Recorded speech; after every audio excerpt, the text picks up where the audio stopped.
हे प्रभु, अज्ञातवास प्रारंभ हो चुका है।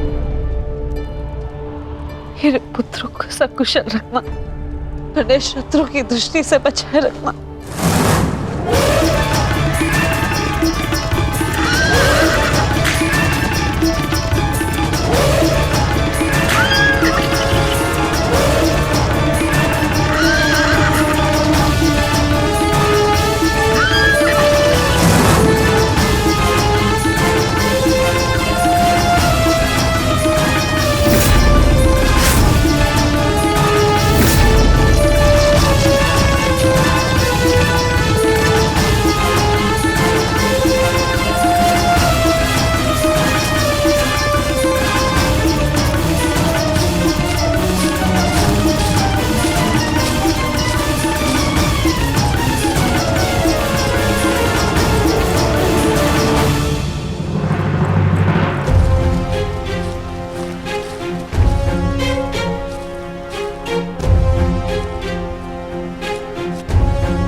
भाग्य हमारे पक्ष में।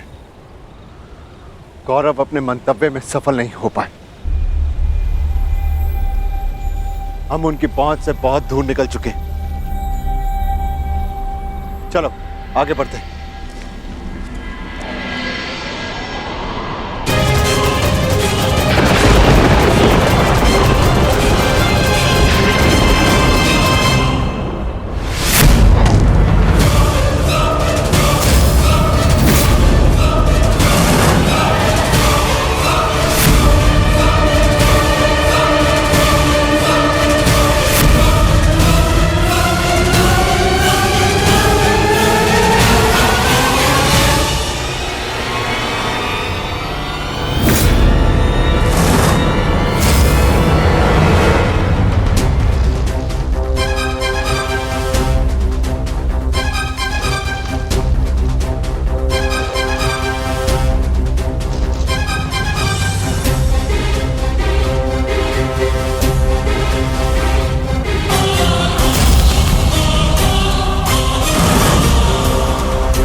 यदि आज फिर से वनवास भी गया तो तुम्हें स्वर्ग पहुंचा कर जाऊंगा।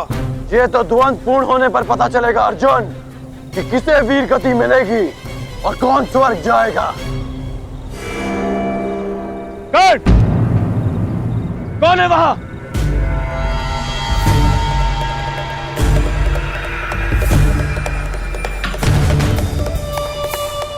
वहां पर पांडव है क्या?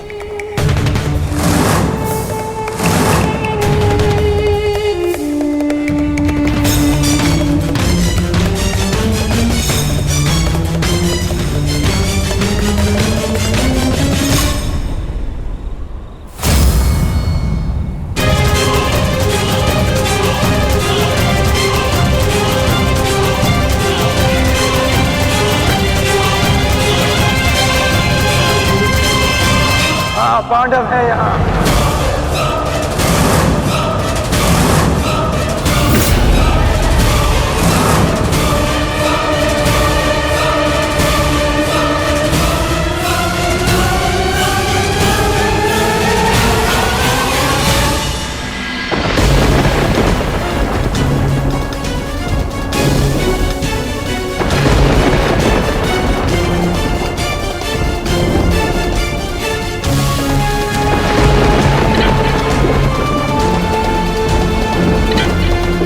ये दीपक मेरे पुत्रों के प्रतीक हैं, इन्हें मैं बुझने नहीं दे सकती।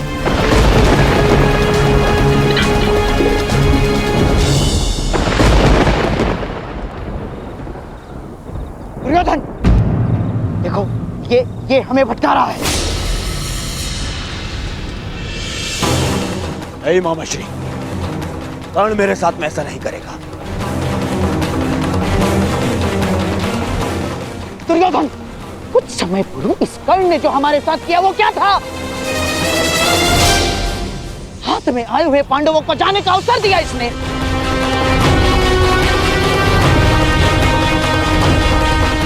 नहीं मामाश्री। दुर्योधन, मुझे इस कर्ण पर तनिक भी विश्वास नहीं है। इसने यदि कहा कि पांडव यहाँ हैं, तो निश्चित रूप से पांडव वहाँ नहीं है। मेरा विश्वास करो, पांडव नहीं है वहाँ, मेरा विश्वास करो। हमें पांडवों को पकड़ना है। एक एक पल वो हमसे दूर होते जा रहे हैं दुर्योधन। मैं कह रहा हूँ, मेरा विश्वास करो, आओ मेरे साथ।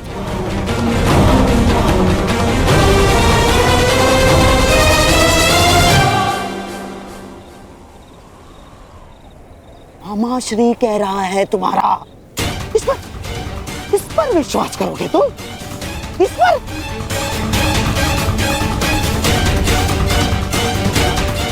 आओ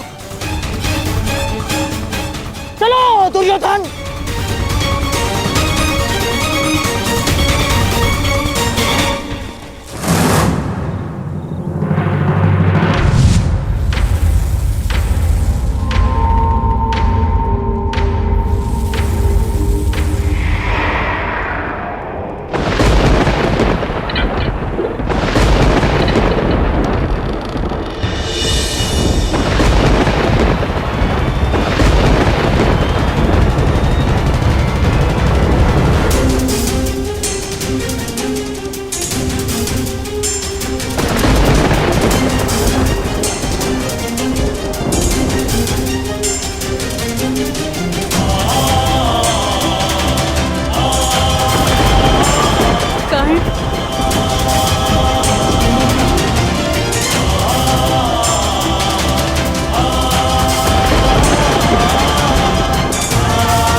ये मत समझना कि मैं तुम्हें दयावश छोड़ रहा हूं,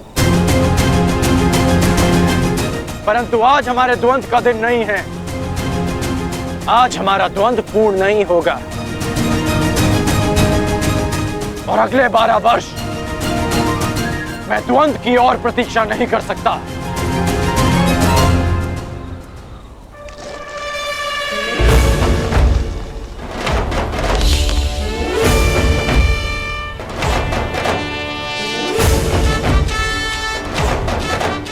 एक वर्ष पश्चात हम फिर मिलेंगे अर्जुन, जब तुम्हारा अज्ञातवास पूर्ण हो जाएगा, तब हमारे मध्य और कोई नहीं होगा।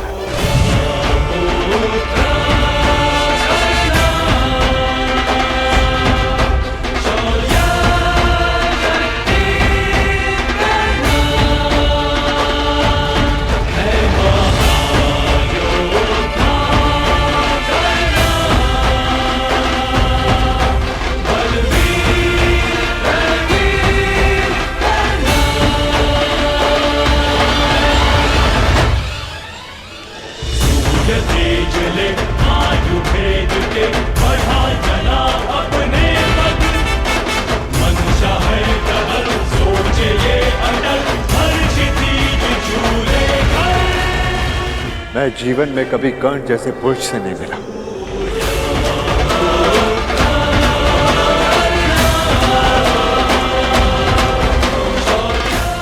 कदाचित ये हमारे पक्ष में होता।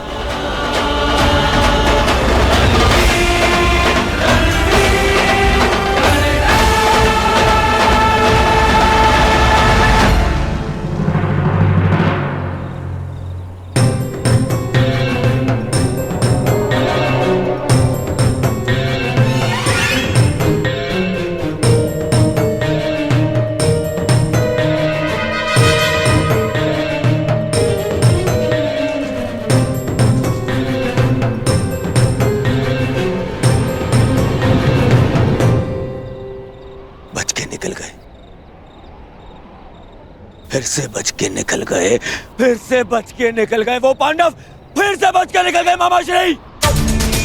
दुर्योधन, लगता है इस समय भाग्य उनके साथ है।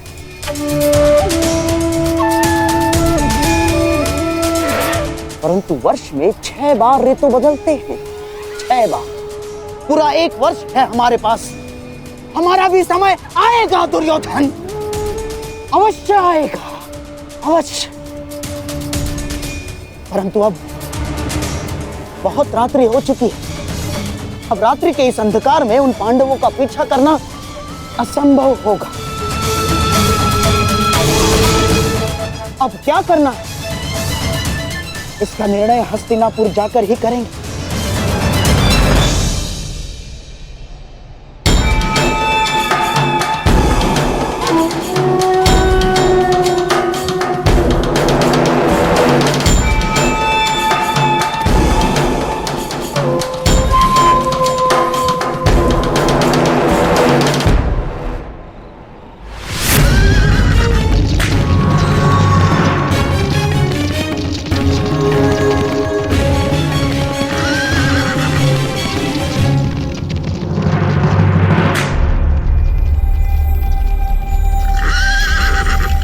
कहाँ खोए हो महारथी?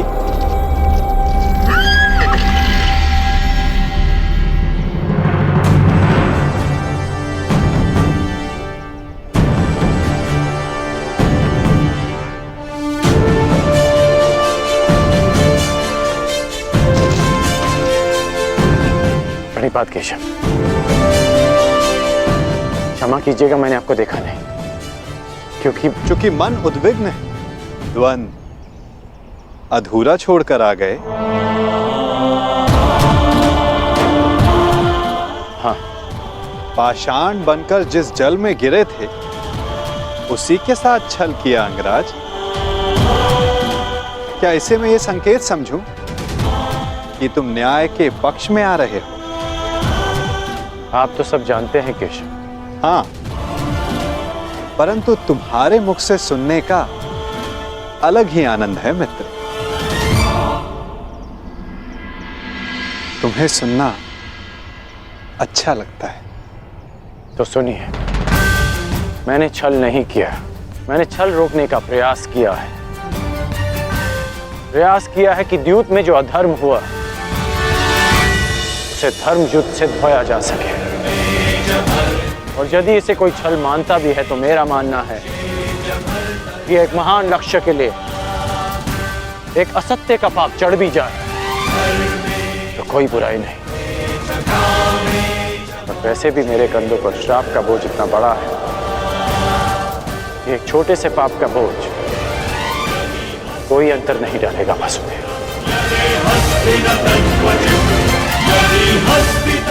आज्ञा दीजिए वासुदेव।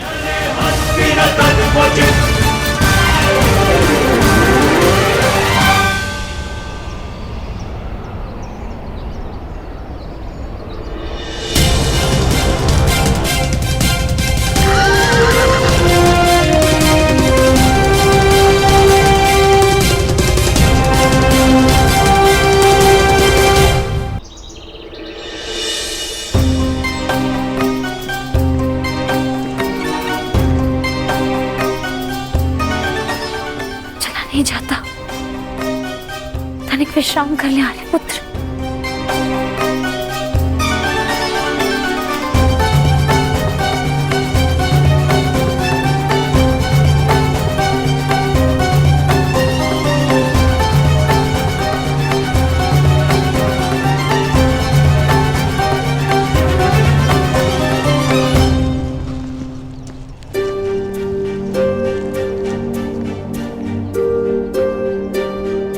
प्यास लगी है।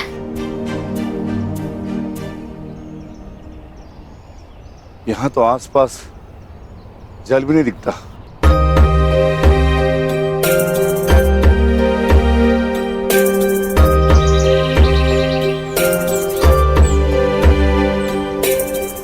अनुज भीम, वो देखो जल पक्षी। यहाँ जल अवश्य होगा। जी, मैं जाकर जल लेकर आता हूँ।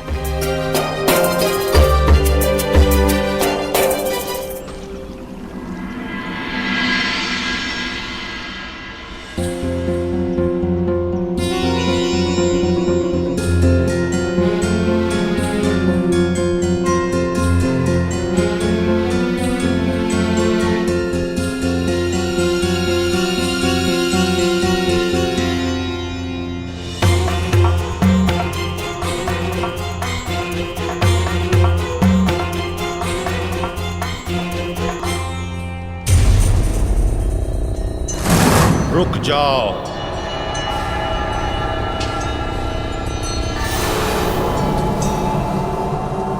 ये सरोवर मेरा है। इसका जल उपयोग में लेने से पूर्व मेरे प्रश्नों का उत्तर देना होगा।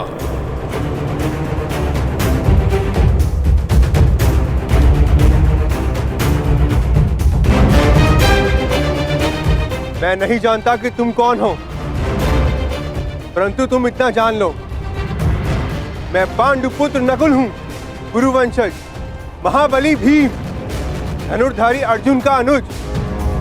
मुझे तुमसे कोई भय नहीं है। ये वीर भोग्य वसुंधरा है। मुझ में बल है और मैं जल लूंगा।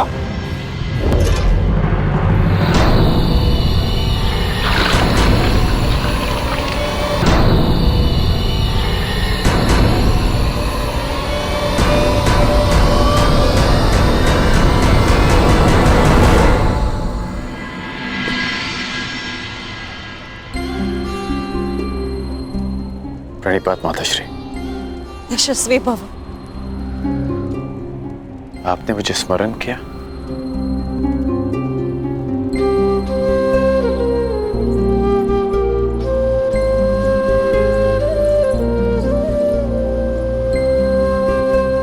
सुना मैंने कल क्या हुआ, किस प्रकार तुमने मेरे पुत्रों को फिर वनवास जाने से रोका। धन्यवाद करना था तुम्हारा,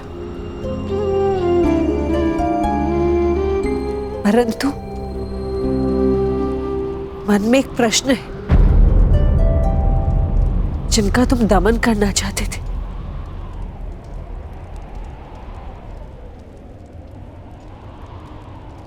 उन्हें क्यों छोड़ दिए? प्रतिज्ञा ली थी कि युद्ध में आपके पुत्रों को पराजित करूंगा, इसलिए जाने दिया। अर्थात वो युद्ध में अवश्य पराजित होंगे।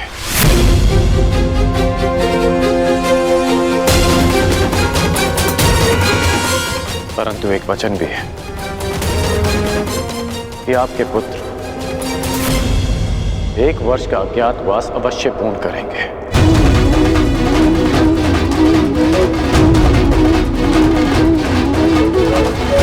आज्ञा दीजिए माताश्री।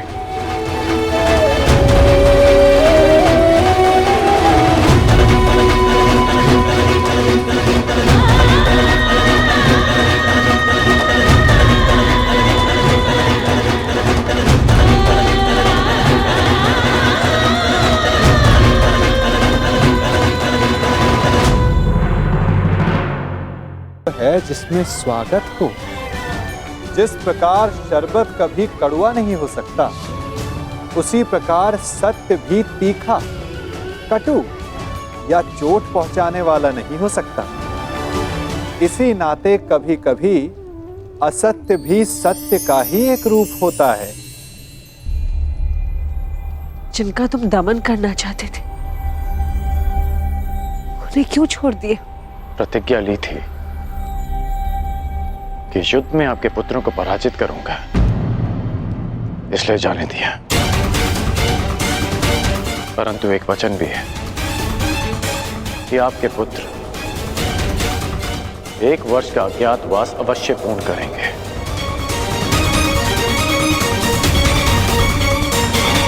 आज्ञा दीजिए माताश्री।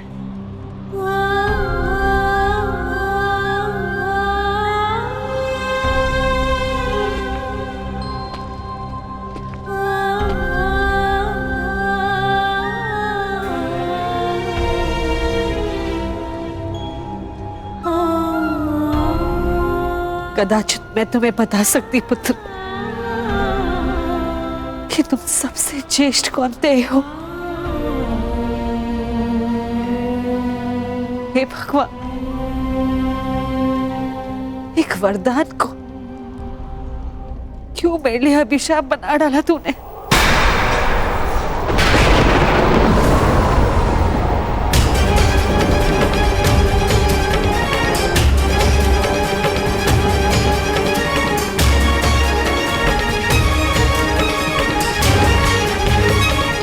हे ईश्वर,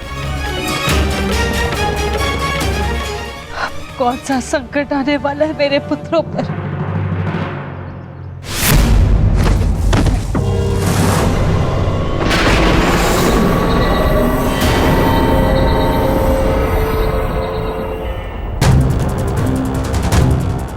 इतना विलंब हो गया है, अब तक तो नकुल को आ जाना चाहिए था। मैं देख कर आता हूँ ज्येष्ठ, कहीं कोई संकट तो नहीं। मैं भी साथ चलता हूँ। दुर्योधन के गुप्तचर हमारी खोज में है, कहीं उनकी ओर से कोई संकट ना आया हो। यदि शत्रुदल से कोई हुआ तो ज्येष्ठ उन्हें तो मैं स्वर्ग लोक भेज कर ही आऊंगा।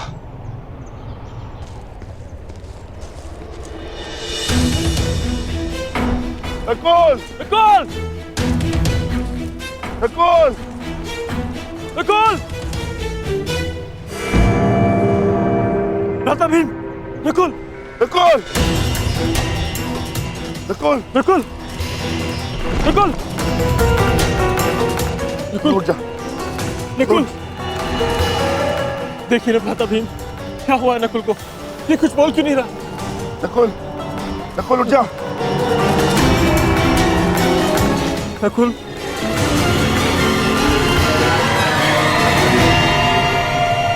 कौन छिपाए यहाँ? किसने मेरे अनुज नकुल पर प्रहार करने का साहस किया है? मैं भी उसे ललकारता हूँ। मैं कहता हूँ सामने आ। आज तुम्हारा नाश तो निश्चित है। नकुल!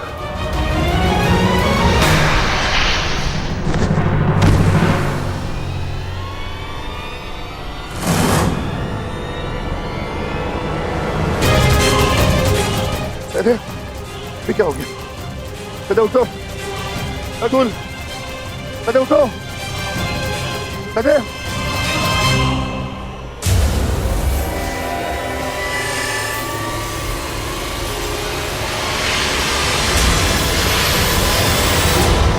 भ्राता भीम!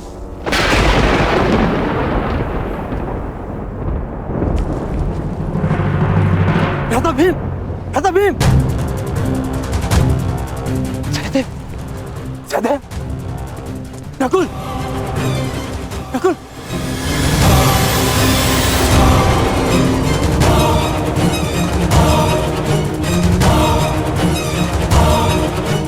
जो महाबली भीम को गिरा सके वो किसी सामान्य मनुष्य की वश की बात नहीं। तुम अवश्य कोई मायावी हो, तुम जो भी हो, यक्ष, किन्नर, गंधर्व, मायावी, पिशाच, प्रेत, मेरे समक्ष प्रस्तुत हो और मेरे भाइयों को जीवित करो, अन्यथा अपने प्राण देने के लिए तत्पर हो जाओ।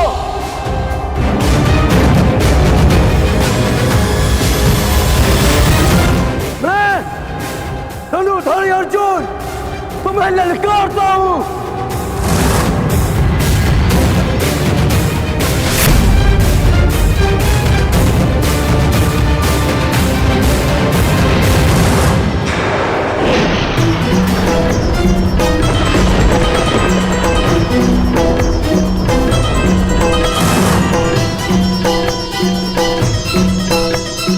पांचाली, ये भाला तुम्हारी सुरक्षा के लिए। मैं अपने अनुज को ढूंढने जा रहा हूं। मैं भी साथ चलूंगी आर्या। नहीं पांचाली, संकट पता नहीं कितना बड़ा होगा। ये भाला अपने पास रखो। और हाँ, यदि मैं ना लौटा तो तुम सुरक्षित पांचाल लौट जाना। परंतु पांचाली, ये मेरी आज्ञा है।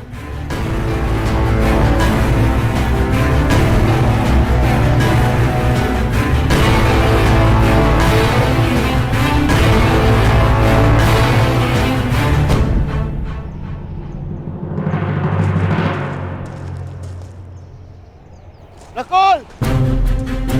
भीम! सहदेव!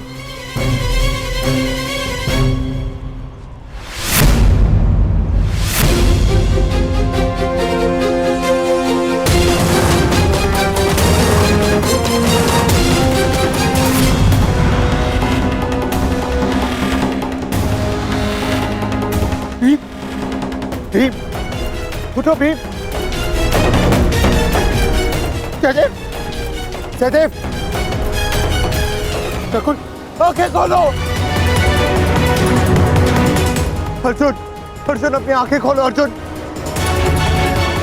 उठो मेरे अनुजो, उठो, उठो अनुजो, उठो।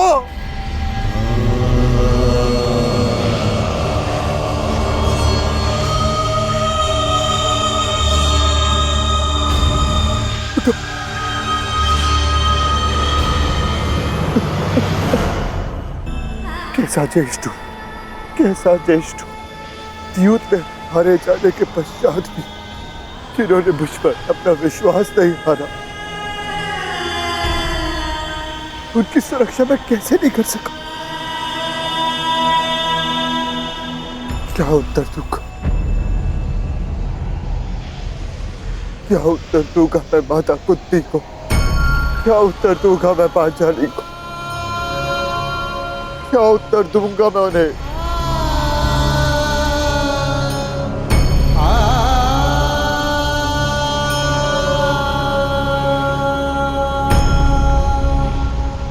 मैं नहीं चाहता कि आप कौन, परंतु मैं ये चाहता कि मेरे अनुजों की हत्या में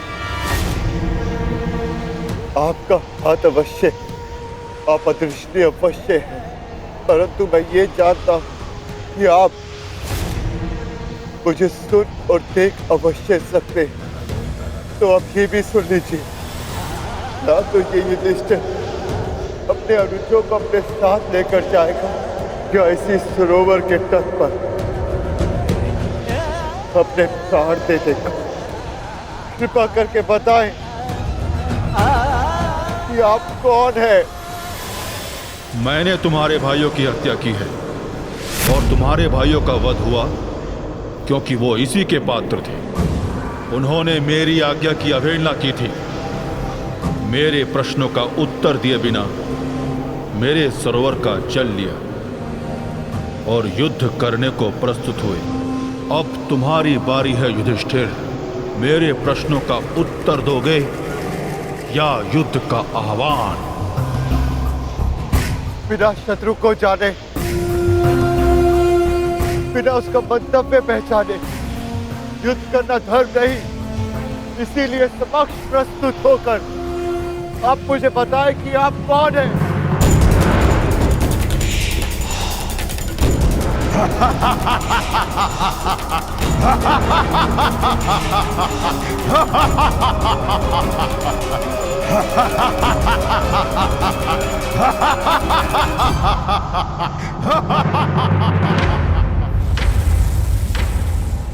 मैं यक्ष नायक हूं और ये सरोवर मेरा है। पंच तत्वों पर केवल परमेश्वर का अधिकार है, तो फिर इस जलाशय के जल का उपयोग करने से आप किसी को कैसे रोक सकते हैं? ऐसे कैसे किसी के प्राण ले सकते हैं आप? उत्तर दीजिए। मैं व्यर्थ विवाद नहीं करता हूं युधिष्ठिर। धर्मराज हो, इतना तो समझते हो ना कि बिना किसी की अनुमति लिए किसी की वस्तु का प्रयोग करना चोरी है और मैंने चोरों को दंड दिया है। परंतु तुमने यहां आकर ना मेरी संपत्ति पर दृष्टि डाली और ना मुझे युद्ध के लिए ललकारा। अभी तो तुमने मेरा आह्वान किया, इसलिए मैं तुम्हें एक अवसर देता हूं। मुझे मेरे प्रश्नों का उत्तर दो और मैं तुम्हारे एक भाई को जीवित कर दूंगा। बोलो, स्वीकार है?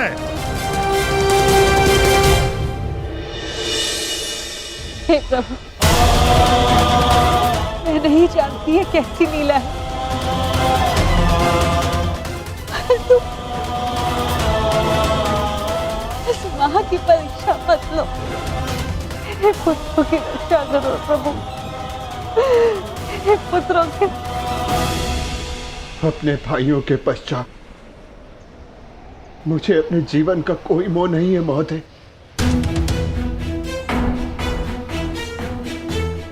परंतु मेरा एक भाई जीवित हुआ तो मुझे संतोष होगा। तो ठीक है, मेरा पहला प्रश्न, मनुष्य का सबसे बड़ा धर्म क्या है? मनुष्य का सबसे बड़ा धर्म अपना लक्ष्य पूरा करना है। और उसका लक्ष्य क्या है? अपना कर्तव्य पूरा करना। मनुष्य में कितने वर्ण हैं? और प्रत्येक वर्ण का कर्तव्य क्या है? मनुष्य में 4 वर्ण हैं, ब्राह्मण, क्षत्रिय, वैश्य, शूद्र। ब्राह्मणों का कर्तव्य है केवल वेद पाठ करना ही नहीं, बल्कि धर्म को जनमानव में बसाना भी है। क्षत्रिय का कर्तव्य पराक्रम से धर्म की रक्षा करना है। वैश्य का कर्तव्य आर्थिक उन्नति करना है और शूद्र का कर्तव्य सेवा करना। परंतु इन चारों कर्तव्यों से बड़ा भी एक कर्तव्य है, वो है प्रत्येक मनुष्य का हित करना। क्षत्रिय हो, वैश्य हो या शूद्र हो, यदि वो जनहित नहीं कर सकता तो वो मनुष्य नहीं है। उत्तम युधिष्ठिर, अब ये बताओ कि जल से पतला कौन है? जल से पतला ज्ञान है, जिसकी धारा अज्ञान की चट्टान को काट कर बहती है। भूमि से अधिक सहनशील कौन है? माता भूमि से अधिक सहनशील होती है। और आकाश से ऊंचा कौन है? आकाश से ऊंचा स्थान पिता का है। वायु से अधिक गति किसकी है? और भूसे के तिनकों से अधिक संख्या किसकी है? मन की गति वायु से अधिक तीव्र है और चिंता की संख्या भूसे के तिनकों से अधिक है। विदेश में मनुष्य का संबंधी कौन है? रोगी का संबंधी कौन है? और मृत्यु शैया पर लेटे मनुष्य का संबंधी कौन है? विदेश में मनुष्य का सबसे बड़ा संबंधी उसकी विद्या है, जो एक मित्र की भांति उसे हर संकट से बचाती है। रोगी का संबंधी उसका चिकित्सक है, जो पत्नी और माता की भांति उसकी सेवा करता है। और मरने वाले का संबंधी केवल धर्म और दान है, उसके सत्कर्म है, जो मरने के पश्चात उसके साथ जाते हैं। क्या है जिसके नाश से मनुष्य सबका प्रिय बन जाता है? क्या है जिसके नाश से मनुष्य सुखी हो जाता है? और कौन सा शत्रु है जो मनुष्य का नाश करता है? अहंकार के नाश से मनुष्य सबका प्रिय हो जाता है। कामनाओं के नाश से वो सुखी हो जाता है। और वो शत्रु जो मनुष्य का नाश करते, वो क्रोध है। अंतिम प्रश्न युधिष्ठिर, बताओ, संसार का सबसे बड़ा आश्चर्य क्या है? मनुष्य प्रतिदिन सहस्त्रों को जन्म लेते हुए देखता है, सैकड़ों को मरते हुए देखता है, जो जानता है कि उसे भी एक दिन मर जाना, फिर भी सदा जीने की चाह रखता है। ये संसार का सबसे बड़ा आश्चर्य है। तुमने मुझे संतुष्ट किया युधिष्ठिर, मैं प्रसन्न हुआ। बताओ, तुम्हारे किस भाई को जीवित करूं? भीम को या अर्जुन को? ये दोनों महाबली हैं, तुम्हारी रक्षा कर सकते हैं। मनुष्य की रक्षा ना भीम से हो सकती है, ना अर्जुन से। मनुष्य की रक्षा यदि हो सकती है तो केवल उसके धर्म से, और मेरा धर्म कहता है कि जो मेरे लिए सबसे पहले दांव पर लगा, जिसने मेरी प्यास बुझाने के लिए सबसे पहले अपने प्राण दिए, मेरा वो अनुज नकुल जीवित हो जाए। हमारी दो माएं हैं, एक माता कुंती का पुत्र मैं जीवित हूं, और दूसरी माता मादरी का पुत्र नकुल जीवित रहे। अति उत्तम युधिष्ठिर, जो विपत्ति में भी न्याय और धर्म का साथ नहीं छोड़े वही सफल होता है। तुम अपनी परीक्षा में सफल हुए।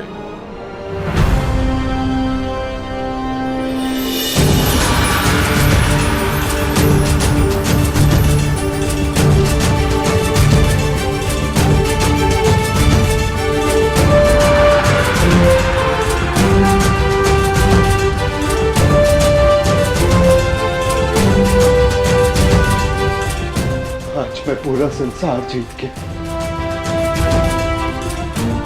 मेरे पांचों भाई मेरे साथ हैं, मुझे किसी की कामना नहीं।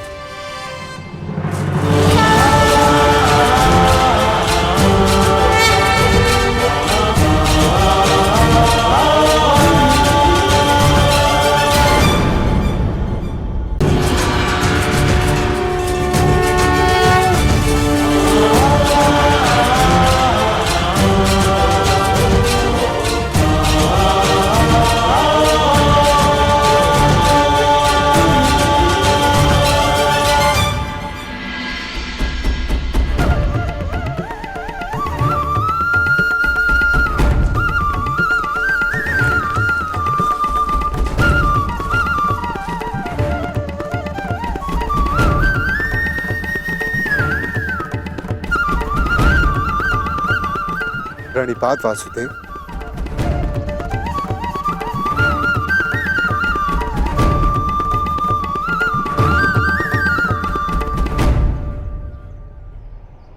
आप यहां वासुदेव? हाँ धर्मराज, तुम एक परीक्षा में भले ही सफल हो गए, परंतु मैं यहां अगली परीक्षा के लिए तुम्हें सावधान करने आया हूं। कैसी परीक्षा माधव? अज्ञातवास की परीक्षा अर्जुन, जो सरल नहीं होगी। क्या उसके विषय में कुछ सोचा है? जैसे वनवास कट गया, वैसे ही अज्ञातवास भी कट जाएगा माधव। नहीं युधिष्ठिर, मनुष्य को अपनी कठिनाइयों से निकलने के विषय में पहले सोच लेना चाहिए, क्योंकि कठिनाइयों का लाभ उठाने के विषय में उसके शत्रु पहले सोच लेते हैं। असंभव! कैसे हो सकता है ये? पांडव बचकर कैसे निकल गए?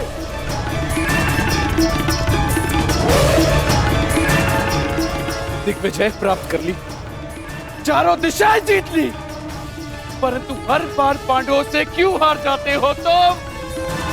इतने सैनिक साथ थे, शकुनी तुम भी थे, फिर कैसे असफल हुए? कैसे?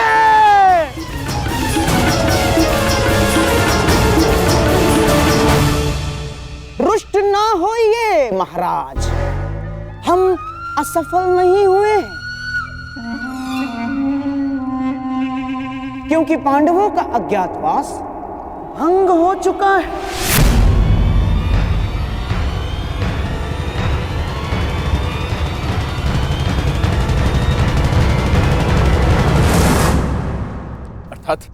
अर्थात ये महाराज कि अंगराज कर्ण ने पांडवों को अज्ञातवास में देखा था।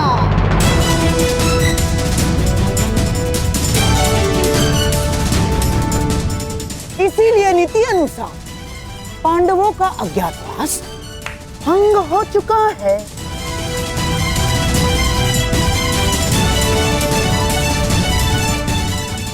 ना कर्ण? क्या ये सत्य है कर्ण? तुमने पांडवों को देखा था?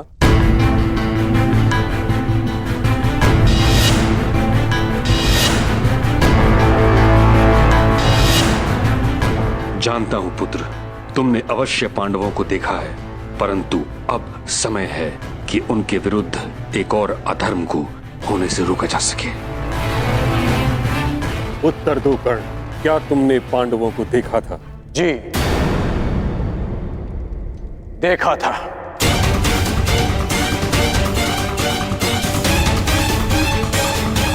क्या तुम्हारी बात का सत्यापन करने के लिए कोई साक्ष्य है? नहीं। ऐसा क्यों? जब तक सैनिक वहां पहुंचे, पांडव वहां से जा चुके थे और मैंने गांधार राज और युवराज को बताया था कि पांडव मेरे समक्ष खड़े हैं, परंतु उन्होंने मेरी बात का विश्वास नहीं किया और दूसरी ओर चले गए। गांधार राज, अज्ञातवास के नियमों के अनुसार साक्ष्य को कुरुकुल के किसी सदस्य का समर्थन होना चाहिए। अंगराज के साक्ष्य होने पर किसका समर्थन है उन्हें?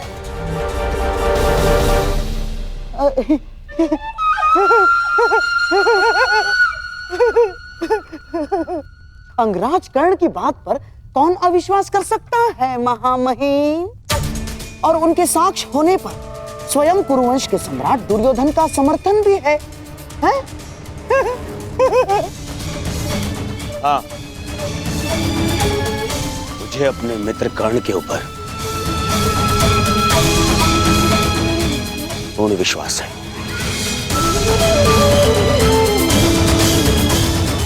मैं समर्थन करता हूं कि कर्ण ने पांडवों को अज्ञातवास में देखा है। युवराज, यदि तुम्हें विश्वास था तो कर्ण की बात ना मानकर दूसरी ओर क्यों चले गए?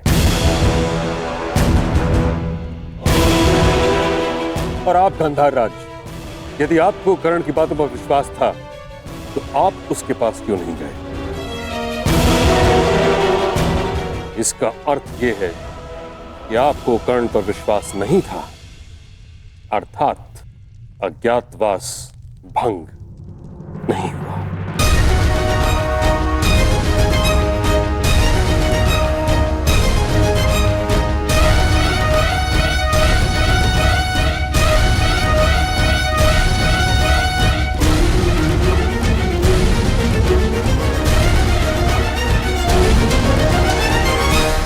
तो प्रश्न ये उठता है ताच्छरी कि अब किया क्या जाए?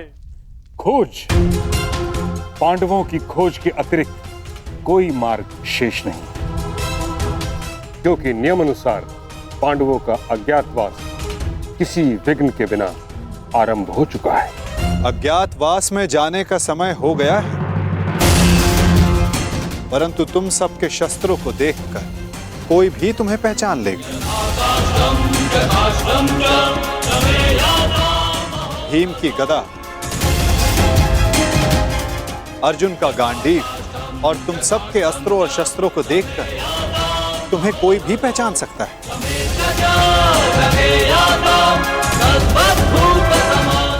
इसीलिए जाने से पूर्व इन्हें छिपा देना आवश्यक है। परंतु कहां माधव? यदि किसी ने यह शस्त्र ढूंढ लिए तो? कोई भी स्थान सुरक्षित नहीं है। स्थान सुरक्षित नहीं होता अर्जुन, स्थान सुरक्षित किया जाता है। मैं समझा नहीं माधव। अपने अस्त्रों और शस्त्रों को नीचे रखो।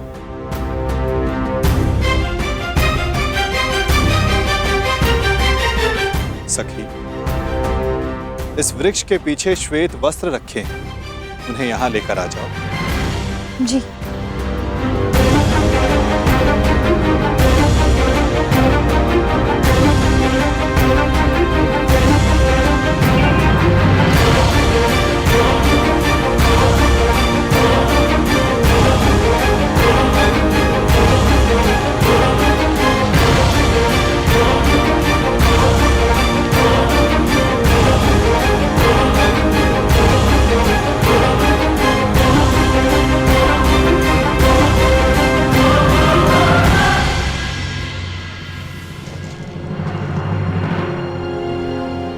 अब जो भी इसे देखेगा उसे यह प्रतीत होगा कि ये एक मृत शरीर है।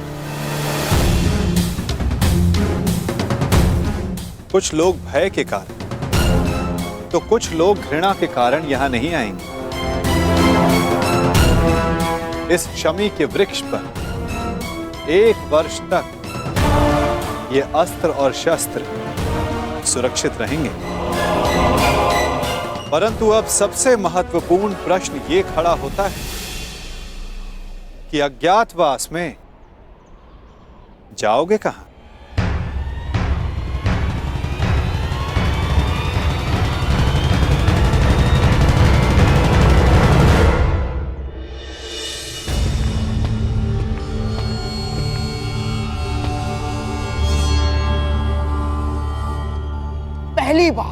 पहली बार किसी ने भरी सभा में शकुनी को मूर्ख सिद्ध किया है कर्ण, और इसका मूल्य तुम्हें चुकाना होगा। मैंने वन में भी सत्य कहा था और राज्यसभा में भी। मैं तुम्हें बस मामाश्री, बस। एक दूसरे के ऊपर आरोप लगाने बंद कीजिए। तो हो गया। अपने घायल दम पर आरोप का मलहम लगाना बंद कीजिए आप। और तुम कौन? अपने आप को मेरा सेवक कहते हो ना? तो ठीक है, अब तुम मेरा आदेश मानोगे। जाके ढूंढो उन पांडवों को। केवल 1 वर्ष है मेरे पास, केवल 1 वर्ष। आर्यव्रत के सभी राजा या तो मेरे अधीन हैं और या मेरे मित्र। तो अब जाओ और ढूंढो इन्हें, गुप्तचर भेजो, जो करना है करो। परंतु मुझे सूचित करो कि पांडव कहां छुपे हैं। बस।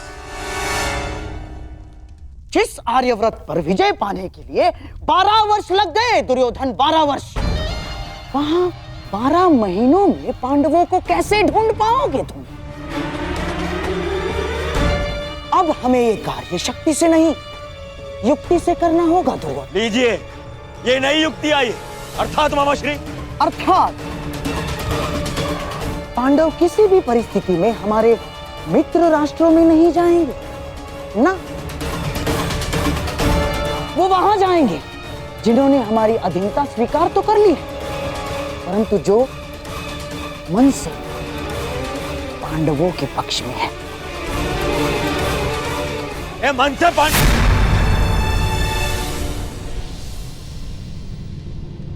द्वारका। दुर्योधन को लगेगा कि तुम सब द्वारिका में छिपे हो, इसलिए वो अपने गुप्तचर द्वारिका और तुम्हारे मित्र राजाओं के यहां भेजेगा। और यदि वो कहीं असावधान होगा तो केवल उस स्थान पर जहां स्वयं उसके मित्र हैं। क्योंकि मनुष्य अपनी खोई हुई वस्तु कभी अपने ही आंचल में नहीं ढूंढता। मैं समझा नहीं, आपका संकेत क्या है वासुदेव? तुम विराट नगर जाओ युधिष्ठिर। विराट नगर के राजा केवल नाम के राजा हैं और वहां पर शासन रानी सुदेशना के भाई कीचक का चलता है। और कीचक दुर्योधन का सबसे परम मित्र है, इसलिए दुर्योधन कभी सोच ही नहीं पाएगा कि तुम सब वहां छिपे। सूर्य भले ही मेघों में छिपा, परंतु उसका तेज बाहर आ ही जाता है। ठीक उसी प्रकार मनुष्य भी प्रकृति से भिन्न व्यवहार नहीं कर सकता दुर्योधन, ना?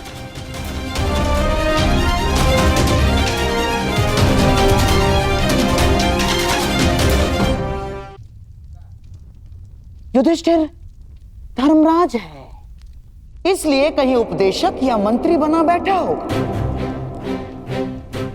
इस बार तुम्हें अपनी प्रकृति से भिन्न व्यवहार करना होगा युधिष्ठिर। तुम कंक के नाम से राजा विराट से मिलोगे और तुम वो कार्य करोगे जो तुम जीवन में कभी नहीं करना चाहते। तुम राजा विराट के साथ चौसर खेलो।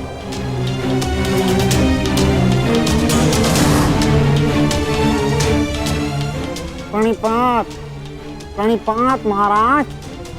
वृकोदर भीम के पेट की अग्नि बुझती नहीं, इसीलिए वो कहीं मिष्ठान्न के प्रतिष्ठान पर होगा।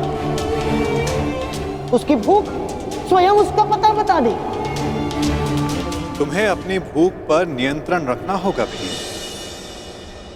तुम वल्लभ बनकर विराट की भोजनशाला में काम करोगे।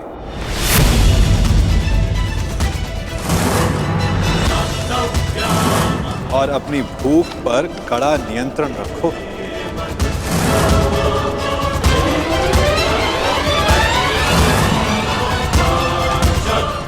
और अर्जुन, उस महाधनुर्धर का पौरुष कहां छिप सकता है ना? वो कहीं होगा सैनिक के वेश में अपना पौरुषत्व दिखाएगा। और तुम पार्थ, समय आ गया कि उर्वशी से मिले श्राप को वरदान सिद्ध करने का। तुम्हें 1 वर्ष के लिए अपने पौरुष को त्यागना होगा। नपुंसक बृहन्नल्ला बनकर तुम राजा विराट की संगीतशाला में कार्य करो।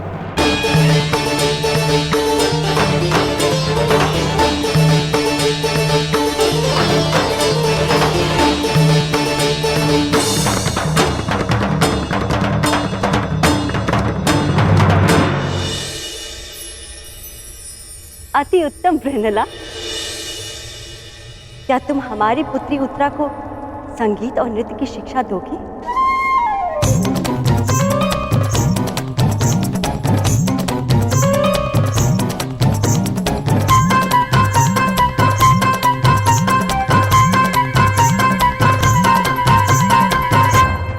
अवश्य महारानी, मैं आपकी अपेक्षाओं पर खरी उतरूंगी।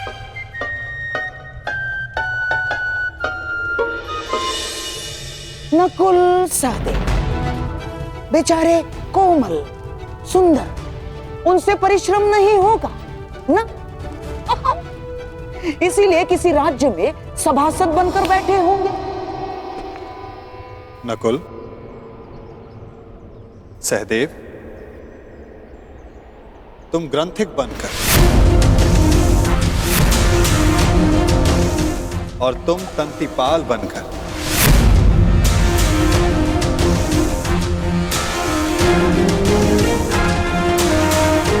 विराट नगर की गौशाला और अश्वशाला में कार्य करो।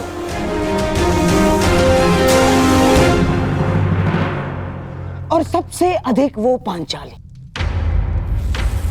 उसका तेज, उसकी आंखों की ज्वाला कहां किसी से छिप सकती है दुर्योधन? और तुम सखी, तुम्हें अपना दर्प छिपाने के लिए सबके समक्ष घूंघट में रहना होगा।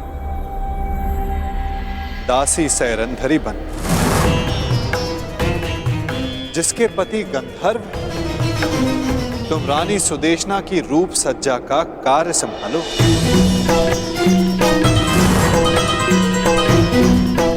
सैरंधरी, ये तो अति उत्तम है कि तुम सदा घूंघट में ही रहोगी, क्योंकि हम नहीं चाहते कि तुम्हारा रूप देखकर विराट राज्य तुम्हारे वश में हो।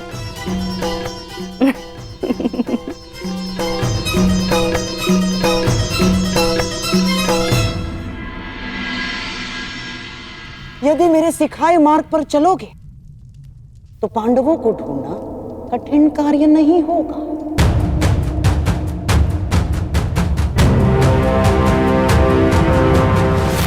भूल कर रहे हो गांधार राज, पांडव पकड़ में नहीं आएंगे, क्योंकि वो वासुदेव के दिखाए मार्ग पर चल रहे हैं।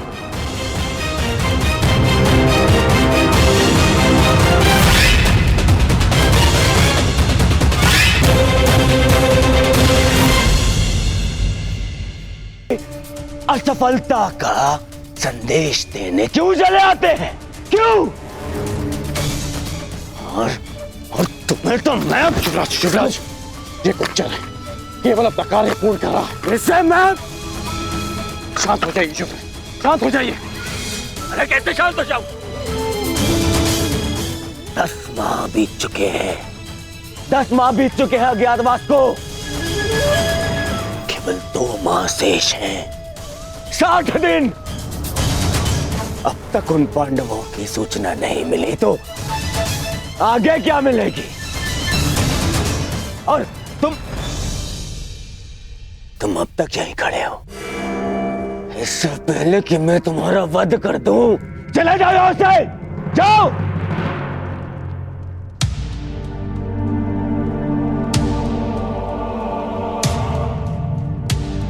मेरी सफलता मुझसे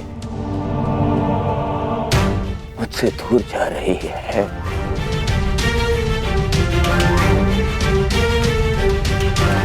और मेरा मित्र तो मुझसे पहले ही दूर जा चुका है।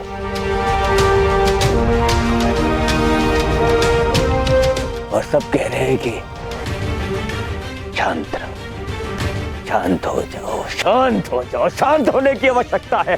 कैसे?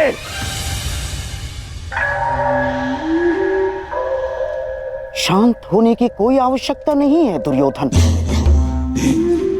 क्योंकि मनुष्य का क्रोध ही उसके लक्ष्य प्राप्ति के लिए उसका उत्साह बढ़ाता है। परंतु हाँ, क्रोध ही 2-धारी तलवार है दुर्योधन। नियंत्रण में रहे तो शत्रु का नाश कर सकती है, और यदि अनियंत्रित हो तो स्वयं को घायल कर सकती है। इसलिए तुम्हारी यह क्रोध शक्ति पांडवों को ढूंढने में लगाओ। और कहा मामा जी, कहां ढूंढे उन पांडवों को? हर ग्राम, हर नगर ढूंढ लिया, जहां संभावना थी वो हर राज्य ढूंढ लिया, परंतु वो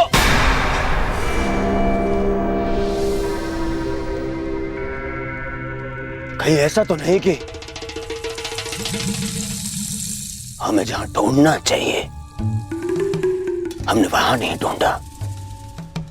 हमारे किसी मित्र राज्य में। हाँ दुर्योधन, हर जगह तो नहीं ढूंढा है हमने पांडवों को।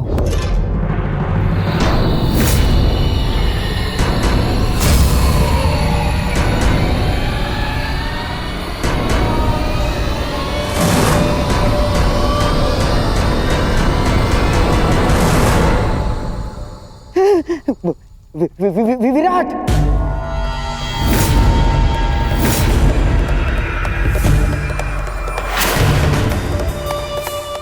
विराट में ढूंढना शेष है। विराट हमारे अधीन है, और विराट का सेनापति कीचक तुम्हारा मित्र। इसीलिए हमने विराट में गुप्तचर भेजे ही नहीं। और अवश्य पांडव यही सोचकर विराट नगर में होंगे कि हम उन्हें वहां ढूंढेंगे ही नहीं।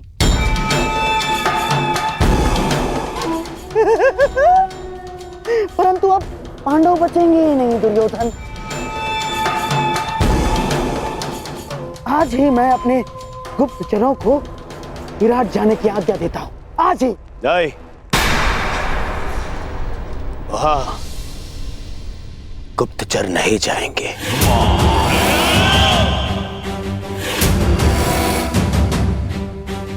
वहां हम स्वयं जाएंगे, और फिर पितामह को बोलने का अवसर भी नहीं मिलेगा, क्योंकि इस बार उन पांडवों का अज्ञातवास टूटने का साक्षी मैं स्वयं रहूंगा।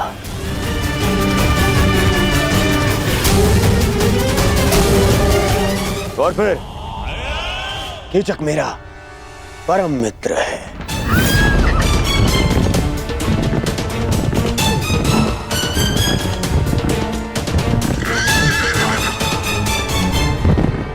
वो अवश्य मेरी सहायता करेगा।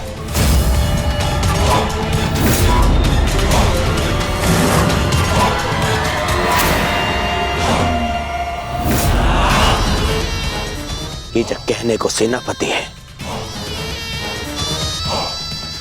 परंतु वास्तविकता में विराट का पूरा नियंत्रण उसी के हाथ में है।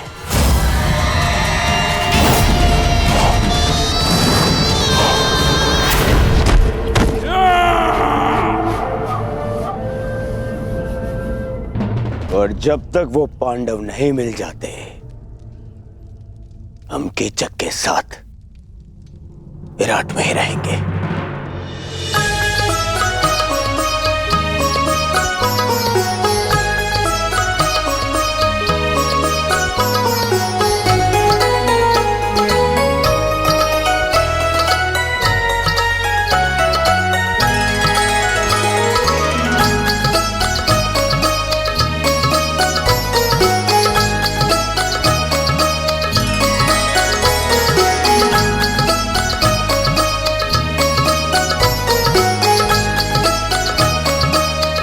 नृत्य का अभ्यास हो रहा है भांजी उत्तरा।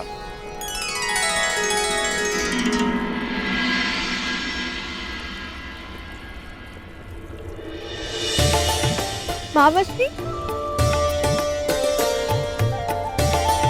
आप मेरे लिए उपहार लाए? अवश्य, अपनी प्रिय भांजी के लिए भला उपहार लाना मैं कैसे भूल सकता हूं।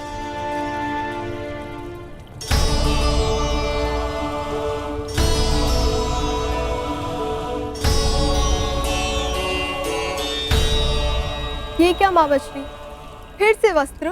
ये कोई साधारण वस्त्र नहीं है उत्तरा, कलिंग राज्य का सबसे श्रेष्ठ वस्त्राकार के हाथों का बुना मलमल है। जब आपको मेरे मनचाहे वस्त्र लाने ही नहीं होते हैं, तो आप पूछते ही क्यों है कि क्या मंगाना है? आप भूल गए मैंने आपसे घुंघरू मंगवाए थे। मेरी प्रिय भांजी उत्तरा, शीघ्र ही तुम्हें किसी बड़े राज्य की महारानी बनना है। फिर तुम्हारे एक संकेत पे सैकड़ों नर्तकियां अपना कौशल दिखाएंगी। तुम्हें साधारण घुंघरुओं की क्या आवश्यकता है? होने वाली महारानी हो, अपने वस्त्र आभूषण पर ध्यान देना चाहिए। इस नृत्य और वादन में क्या रखा है, इसका कोई लाभ नहीं। क्षमा चाहती हूँ सेनापति महोदय, परंतु संगीत साधना शस्त्र साधना से कम नहीं होती। वस्त्र आभूषण शरीर सजाते हैं, परंतु संगीत मन को संतोष का आभूषण देता है। शस्त्रों से किसी राज्य को तो जीता जा सकता है, परंतु संगीत मन को जीतने का माध्यम है। यदि तुम उत्तरा की शिक्षिका ना होती ब्रनला, तो मेरे समक्ष मुख खोलने का दंड मृत्यु होता। तुम एक किन्नर हो, तुम्हें क्या भान की राजस्त्रियों का आचरण क्या होना चाहिए और राजपुरुषों का पौरुष क्या मांग रखता है। तुम तो ना पूर्ण पुरुष हो ना पूर्ण स्त्री। जाओ अपनी वीणा संभालो।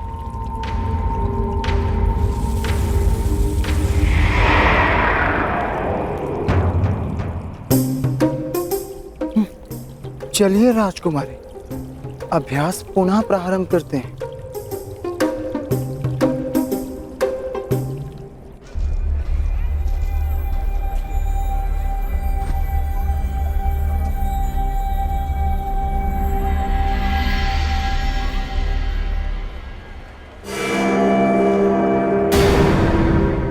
दुर्योधन, कहीं से तुम्हारे यहाँ होने का आह्वान तो नहीं हो गया?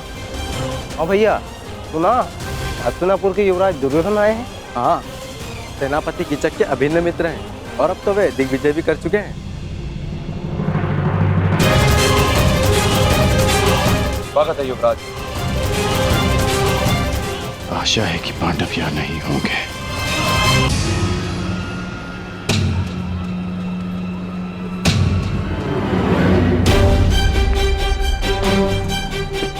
मुझे बाकियों को भी जाकर सावधान करना होगा। कदाचित दुर्योधन को सूचना मिल चुकी है कि हम यहाँ पर हैं। राजमहल की ओर बढ़ रहे हैं, अर्थात भ्राता युधिष्ठिर संकट में है। सर्वप्रथम मुझे उन्हें जाकर सावधान करना होगा।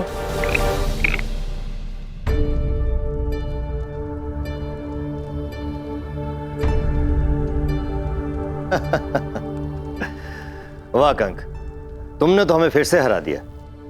तुम तो द्यूत में बड़े ही प्रवीण हो।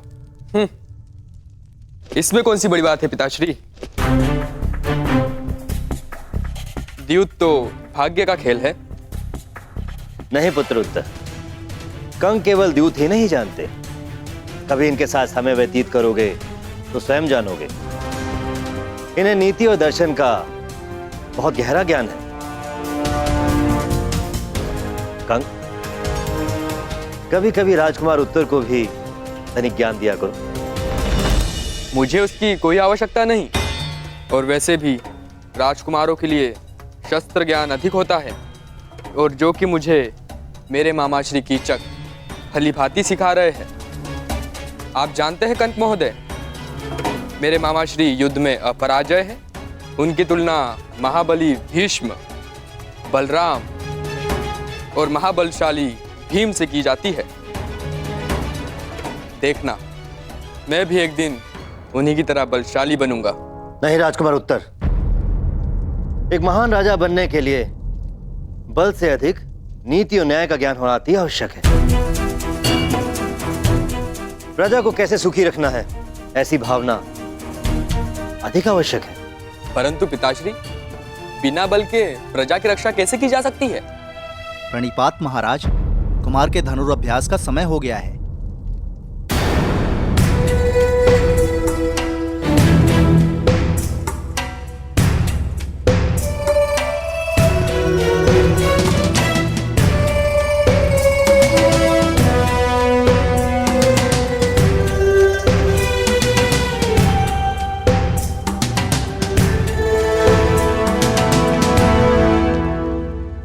नकुल यहां क्यों आया था? अवश्य कि वो कुछ विशेष बात करना चाहता है।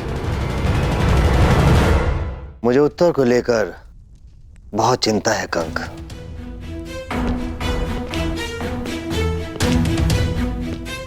क्यों महाराज? वो तो बड़ा ही बुद्धिमान बालक है। हाँ, परंतु वो कीचक की परछाई में पल रहा है। तुमसे क्या छिपा है कंक? मैं केवल नाम का ही राजा हूं। सत्य तो यह है कि कीचक का प्रभाव मुझसे कहीं अधिक है। मेरी प्रजा, मेरी सेना और स्वयं मैं भी उससे बहुत भयभीत हैं। चिंता रहती है कि कहीं राजकुमार उत्तर भी कीचक के साथ रहते रहते उसकी तरह क्रूर ना बन जाए, या यूं कहूं कि कीचक उसे राजा बनने ही ना दे। तो अपने पिता होने का कर्तव्य निभाइए महाराज। उत्तर को कीचक से दूर रखें, उसे अच्छी संगति दे महाराज। वही तो करने में असमर्थ हूं कंक। मेरा किसी पर कोई नियंत्रण नहीं। मैं केवल राजमुकुट पहनता हूं।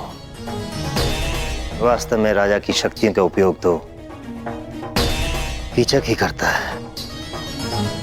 नियंत्रण खोकर सब कुछ हार जाने की पीड़ा क्या होती है, असहाय होने की पीड़ा का अनुभव क्या होता है, वो तुम नहीं समझोगे कंक।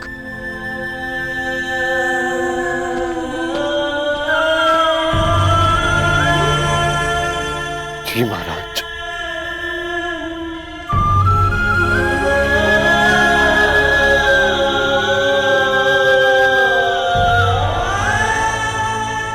क्योंकि मैं आपकी पीड़ा समझ सकता हूं। युद्ध में हारने का, असहाय होकर सब कुछ खो देने का अनुभव है मुझे। सायरंदरी, आज तक कितनी ही सेविकाएं आई हमारे पास, परंतु किसी में भी तुम्हारे जैसा कौशल नहीं। रूप सज्जा हो या केश विन्यास, तुमसे श्रेष्ठ कोई भी नहीं।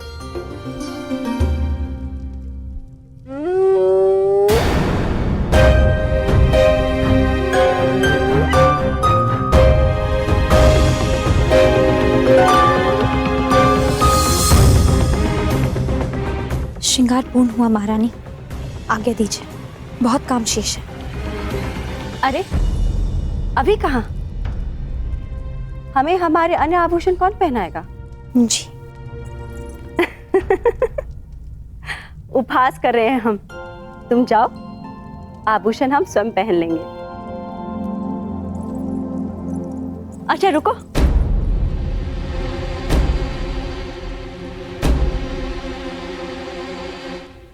एक बात बताओ। हम कब से तुमसे एक प्रश्न पूछना चाह रहे थे। तुम्हें इतना अच्छा श्रृंगार आता है, तुम स्वयं इतनी रूपवती हो, अपना ध्यान क्यों नहीं रखती? ये देखो कितने सुंदर केश है तुम्हारे, इसे खुला क्यों रखा है?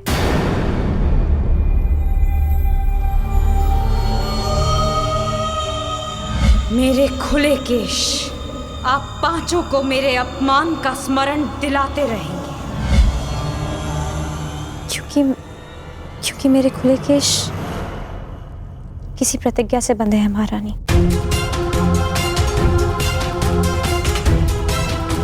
ऐसी कौन सी भीष्म प्रतिज्ञा है कि इतने सुंदर केश बांधे भी ना जा सके? महारानी की जय हो। सेनापति कीचक पधार रहे हैं। कीचक हमारा भाई? वाह, एक और विजय कर आया। हमें शीघ्र ही तैयार होना पड़ेगा। एकांत, मैं तुमसे श्रेष्ठ हूँ? नहीं, मैं हूँ। तुम्हें वीणा बजाने और नृत्य के अतिरिक्त आता ही क्या है? राजकुल के सदस्यों को युद्ध ज्ञान होना अधिक आवश्यक है। हाँ, बड़ा आया योद्धा। तुम्हें ठीक से तलवार पकड़नी तो आती नहीं है। अच्छा, मुझे सब आता है। चलो कौन श्रेष्ठ है इसका निर्णय इस प्रदा से हो जाए। मेरे साथ अश्वरोहण की चुनौती स्वीकार करती हो? हाँ हाँ चलो, तुम्हें दिखा भी दूंगी कि मुझे वीणा बजाने के अतिरिक्त बहुत कुछ आता है। सावधान रहिएगा राजकुमारी। हाँ।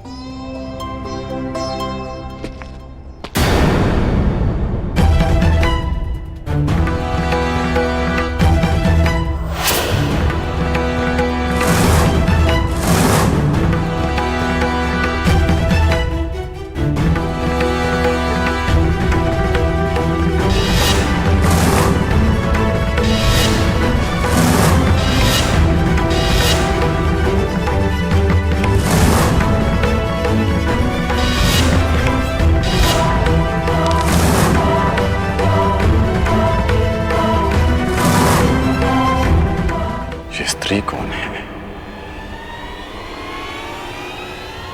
इसके हाव भाव क्यों मुझे किसी का स्मरण करा रहे हैं, जैसे मैं इसे जानता हूं।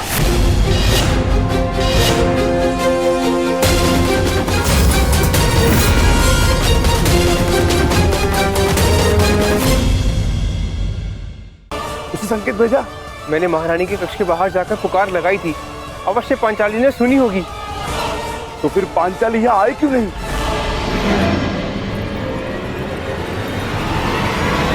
सरेंद्री, राज्यसभा में कुछ अतिथि आए हैं, उनके स्वागत के लिए पात्र वहाँ रखवाने हैं। क्षमा करना, मुझे कुछ विशेष कार्य से जाना है। सहायता करो ना सरेंद्री, अचानक से वो लोग आ गए और दास कम पड़ गए हैं। बड़ा ही आभार होगा। परंतु वो लता से ये राज्यसभा में ले जाओ, मैं अभी आती हूँ। चलो चलो जल्दी करो, महाराज रुष्ट हो जाएंगे। चलो। पांचाली इस समय महारानी की सेवा में, हो सकता है उसे यहाँ आने का अवसर न मिला हो। यही तो चिंता है ज्येष्ठ, कि पांचाली महारानी की सेवा में है। यदि पांचाली को महारानी ने बुलाया तो उसे राजसभा में जाना होगा।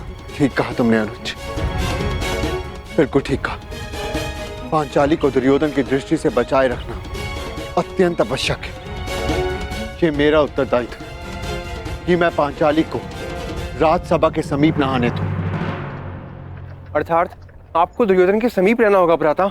हाँ, पांचाली को पहचाने जाने से बचाना है तो मुझे ये जुआ अवश्य खेलना होगा। हम पांचों में से मैं ही हूं जो विराट राज के निकट जा सकता है। महाराज, हस्तिनापुर के युवराज ऐसे ही नहीं बन गए हमारे मित्र दुर्योधन। बड़ा बल है इनकी गदा में। विराटनगर का सौभाग्य है कि ये हमारे यहाँ अतिथि बनकर आए। अरे बस मित्र, आवश्यकता से कुछ अधिक ही प्रशंसा कर रहे हो मेरी मित्र। परम मित्र।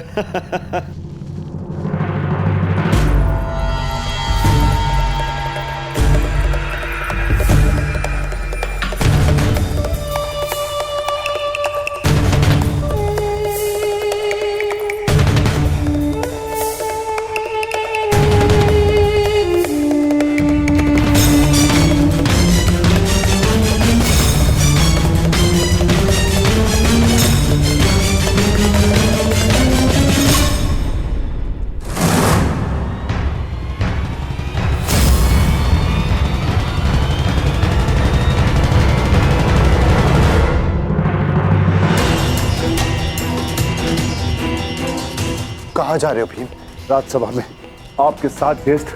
नहीं भीम, तुम सदा अति चिंतित और अति उत्साही हो जाते हो और ये दोनों ही अवस्था हमारे लिए घातक है। यदि पांचाली राजसभा में तो उसकी सुरक्षा का उत्तरदायित्व मेरा है भीम। तुम बस सतर्क रहो। जाओ, जाकर रसोई घर में मेरे लौटने की प्रतीक्षा कर। मैं वहां पर पहुंचता हूं। बस सावधान रहना, सावधान। ज्येष्ठ, सदा प्रतीक्षा ही तो करता रहा हूं मैं। हस्तिनापुर की राजसभा में आपके विजय की प्रतीक्षा करता रहा। परिणाम क्या निकला आप स्वयं जानते हैं। मैं अपनी भूल स्वीकारता हूं भीम, परंतु कभी कभी आक्रामक होने के स्थान पर पीछे हट जाना ही श्रेयस्कर होता है भीम। हस्तिनापुर की राजसभा में जो कुछ हुआ उसके प्रतिकार के लिए लगभग 13 वर्ष हमने कष्ट सहे हैं भीम, और पांचाली ने भी। यदि तुम इस समय दुर्योधन के समक्ष प्रस्तुत हुए तो हमारी 13 वर्षों की तपस्या भंग हो जाएगी भीम। हमने प्रतिज्ञा ली, हमें हमारी प्रतिज्ञा पूर्ण करनी है। तुम चिंता मत करो, मैं सब कुछ संभाल लूंगा भीम। मुझे आप पर विश्वास है ज्येष्ठ। मैं अवश्य प्रतीक्षा करूंगा, परंतु इस बार मैं शांत नहीं रहूंगा। यदि दुर्योधन ने कोई भी कुचक्र रचा तो शपथ है अपनी प्रतिज्ञा की, भीम प्रस्तुत होगा, चाहे फिर से 12 वर्ष का वनवास क्यों न भुगतना पड़े।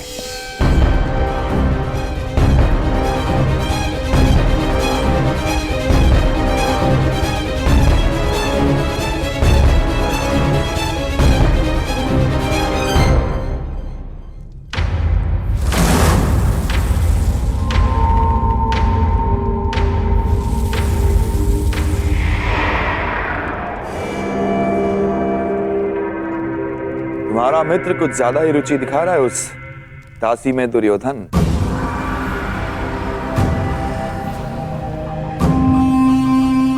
यदि ऐसा है तो युवराज के लिए इससे अधिक प्रसन्नता की बात क्या हो सकती है सेनापति कीचक।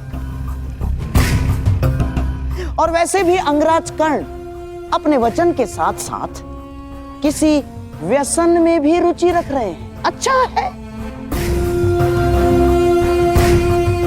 आपका अतिथि है, आनंद करने दीजिए। परंतु विराटनगर में आनंद पर अतिथि से पूर्व आतिथ्य का अधिकार होता है। हाँ, कीचक का अधिकार होता है।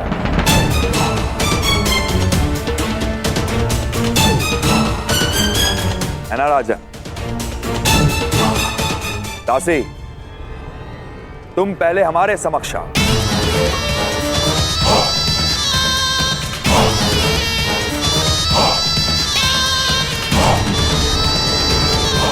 युवराज, दासी, पहले हमारे पांव धो।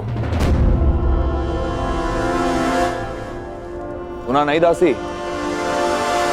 सेनापति कीचक पुकार रहे हैं।